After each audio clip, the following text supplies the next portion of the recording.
So it's 3rd and goal, and now the question, can this Falcon defense stand tall once more? Play fake to Henry. Now Mariota. And he can't get a throw off. He's taken down. What a huge play at this point in the game. Vic Beasley in there to drop him for a loss of 10. And it'll be 4th and long. And Suckup will put this one right through. And they have taken the lead here in the final 2 minutes. Big kick right there to give them the lead in the 4th, but there is still time left for a final drive. Did they score too soon? Post-game will tell us, right? Depending on what happens on this drive, that's how we'll analyze it. If the other team scores, they scored too soon. If they somehow hold on, they manage the clock exactly right.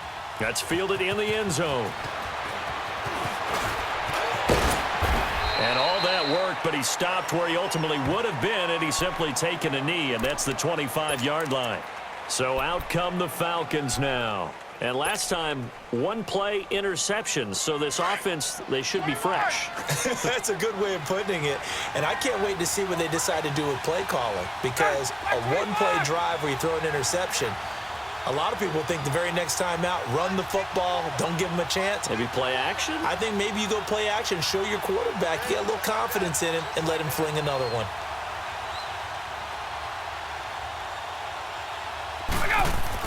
Back to throw.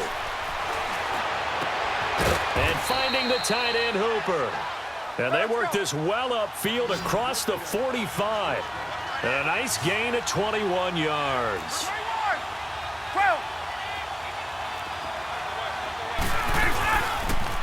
They toss to Freeman.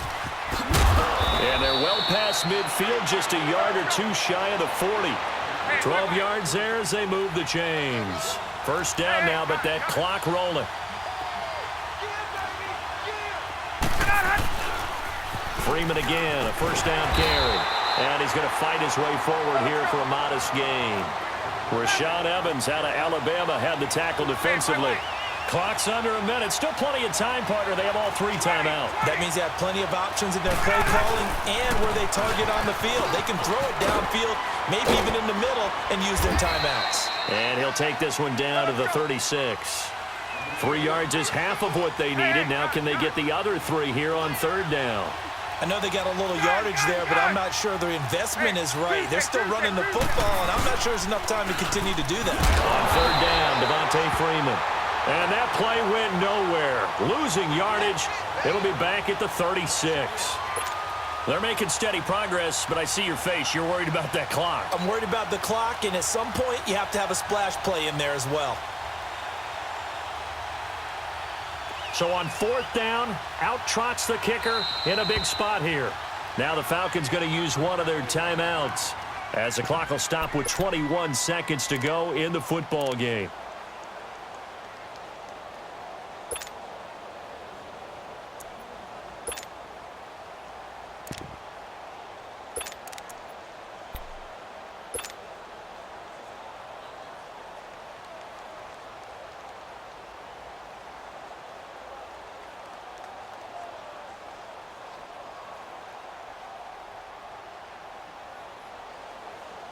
One score down. Here we go. They're going to go for it here on 4th down. Got to try it here. He's back to throw. That's caught over the middle. Hooper. And he will have the first down, but he winds up paying for it pretty good. They keep the game alive, at least for the moment, as it's a first down. And now the timeout call. So 5 seconds left, and a field goal would send us to overtime.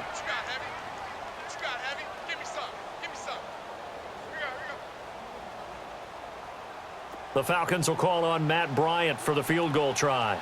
This to potentially send us to overtime. And his kick is absolutely perfect. And they will tie this game here in the final seconds. So a money kick there in the final seconds, and now, barring any hijinks on the kickoff here, partner, I think you and I, we're going to settle in for a little overtime. And I wouldn't have it any other way. This has been a dogfight all through regulation. No reason to think it won't continue in the extra period. And here in overtime, if the team that receives the ball scores a touchdown, it's over. If they don't, we can still have some more football. That's exactly right. If they go down and kick a field goal, the other team gets a possession to either match it or score a touchdown to win the ball game. If both teams kick field goals, the next team to score wins. But if the receiving team throws a pick six or fumbles the ball and it gets picked up by the defense and they score, the game is over at that point. So we're right back where we started, all even as the kick's away. This is taken about 7 yards deep. And he's up past the 20 to the 22-yard line. Here comes the Atlanta offense now ready to take over here. They're set for their first drive here in overtime, and this is where the crowd can really become a factor. They've had to battle it all day, but I know what you're saying. In overtime, that gets doubled, doesn't it? At least, because now the crowd really wants to be involved and help their team, and that first drive can dictate the whole thing because they know if this team takes it downfield and scores a touchdown, it's game over. It's been loud in here so far.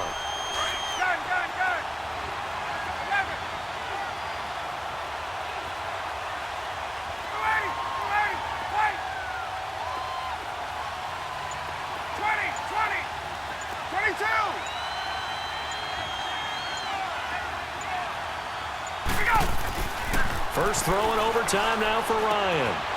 Throwing left side here, and it's complete. And he'll be corralled right around the 34. 12 yards there as they keep this drive rolling. It's another first down. And you definitely could make the case we might not even be in overtime had he not thrown 3 interceptions in regulation.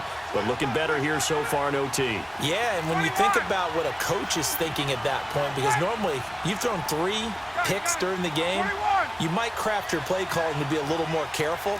Not in this case. The green light still on for him.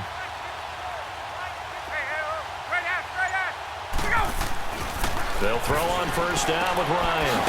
Connects with Sanu right side. Give him a couple on the catch. It's 2nd and 8. A little dinking and dunking that they're doing. At some point, is it appropriate to maybe take a shot? It is if you feel good about it. But otherwise, you do what a coach told me a long time ago.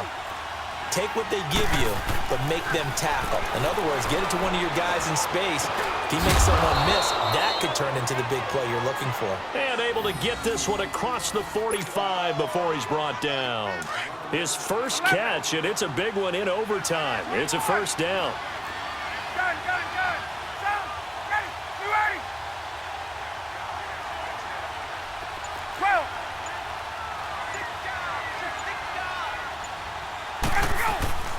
On 1st and 10, it's Ryan.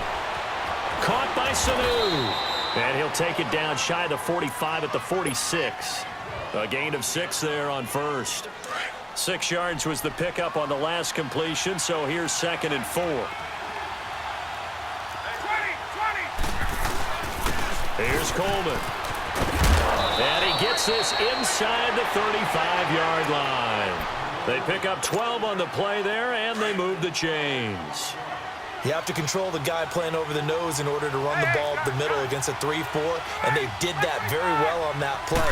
And that hurts the linebackers because what they're counting on, especially the guys in the middle, is that nose taking on 2, sometimes 3 blockers, eating those guys up and allowing the linebackers to run free and make a play. But when they control the nose, it allows other guys to get upfield to that 2nd level and block the linebackers, and now the running back's got some room to roam. Now Ryan on 2nd down. Stepping up, he's going to keep it. 6 yards there off the scramble, but it'll still leave him with a 3rd down. So a big play in this opening drive of overtime. Now looking at a 3rd and 3.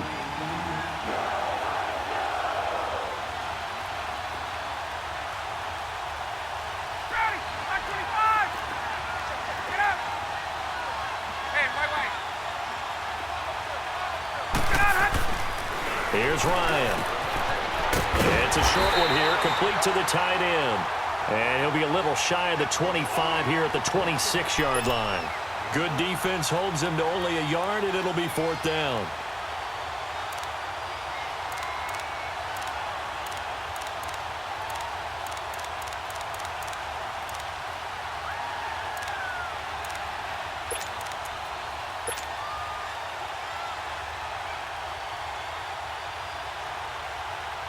A big call here in overtime. They're going for it on 4th down.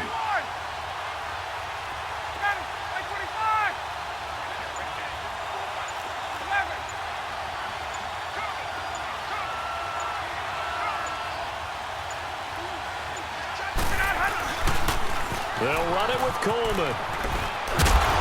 And he will have a first down at about the 21-yard line.